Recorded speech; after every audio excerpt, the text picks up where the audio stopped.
Good morning to all of you. आज हम लोग पढ़ेंगे 3.2 जो है गद्य शिक्षण की अर्थबोध, व्याख्या, विश्लेषण और संयुक्त विधि का परिचय और इनकी समीक्षा। यानी कि गद्य शिक्षण की जो विधियां हैं, आपको 4 विधियां पढ़नी हैं: अर्थबोध विधि, व्याख्या विधि, विश्लेषण विधि और संयुक्त विधि। इनका हमें पढ़ना है परिचय और इनकी हमें समीक्षा, यानी क्या इनके गुण और क्या इनके दोष हैं, वो हमें 3.2 में पढ़ना है। तो एक एक विधि को हम शुरू करते हैं। पहला है अर्थबोध विधि। तो जैसे नाम से ही लग रहा है, आपको पता चल रहा है कि क्या है इस विधि को, हम क्या कह सकते हैं, कौन सी विधि है वो। अर्थबोध यानी कि अर्थ का बोध कराना, तो वो हो गया कि अर्थबोध विधि। तो अगर इसको परिभाषित करने के लिए कहा जाए कि अर्थबोध विधि को परिभाषित करिए, तो आप लिख सकते हैं कि अर्थबोध विधि हिंदी गद्य शिक्षण की वह विधि है जिसके अंतर्गत विद्यार्थियों को पढ़ाए जाने वाले गद्य का केवल अर्थ का बोध कराया जाता है। वो हो गया अर्थबोध विधि। यानी कहने का मतलब क्या कि मान लीजिए हम विद्यार्थी कोई कहानी पढ़ा रहे हो या कोई निबंध बता रहे हो, कोई एकांकी बता रहे हो, जितनी भी गद्य की विधाएं हैं वो आप पढ़ा रहे हैं। तो अगर हम केवल उसको पढ़ा के हम उस बेसिकली क्या करते हैं, उसको अर्थ बता देते हैं।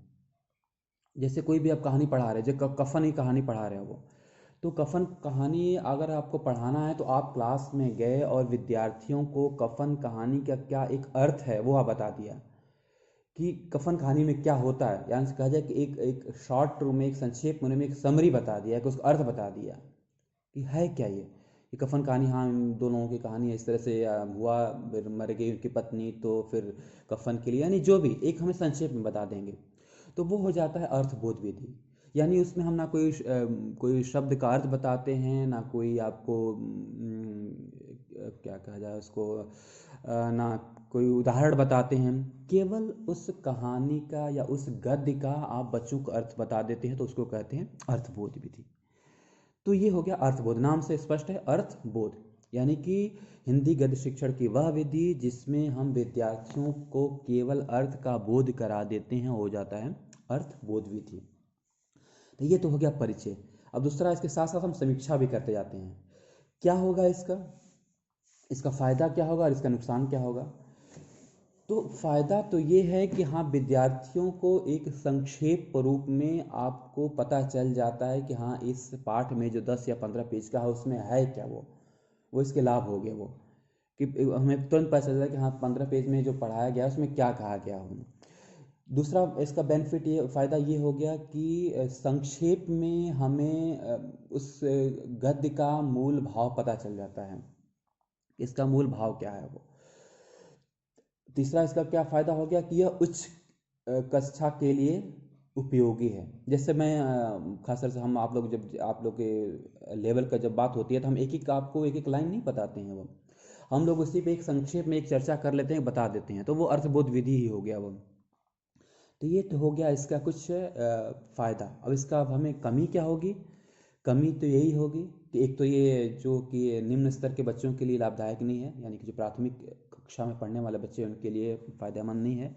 दूसरा हो गया कि इसमें शब्दों का अर्थ और हिंदी भाषा के विभिन्न जैसे कहा जाए कि अलंकार, संधि विच्छेद, उसका पता नहीं चल पाता है वो।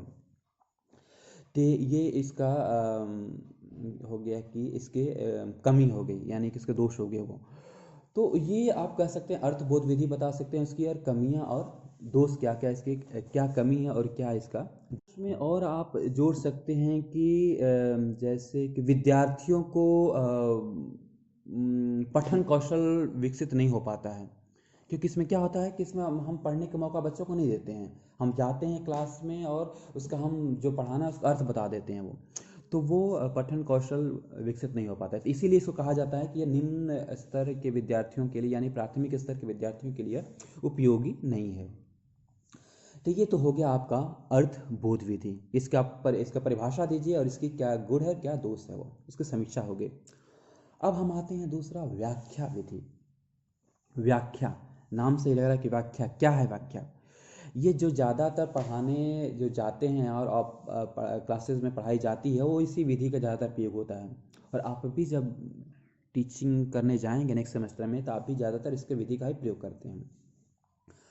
तो व्याख्या विधि है क्या कि इसकी जब परिभाषा देखा है कि व्याख्या विधि हिंदी गद्य शिक्षण की वह विधि है जिसमें शिक्षक प्रस्तुत गद्य खंड या अनुच्छेद को पढ़ता हुआ एक एक शब्द के अर्थ को स्पष्ट करता है तथा कठिन शब्दों को बताता है,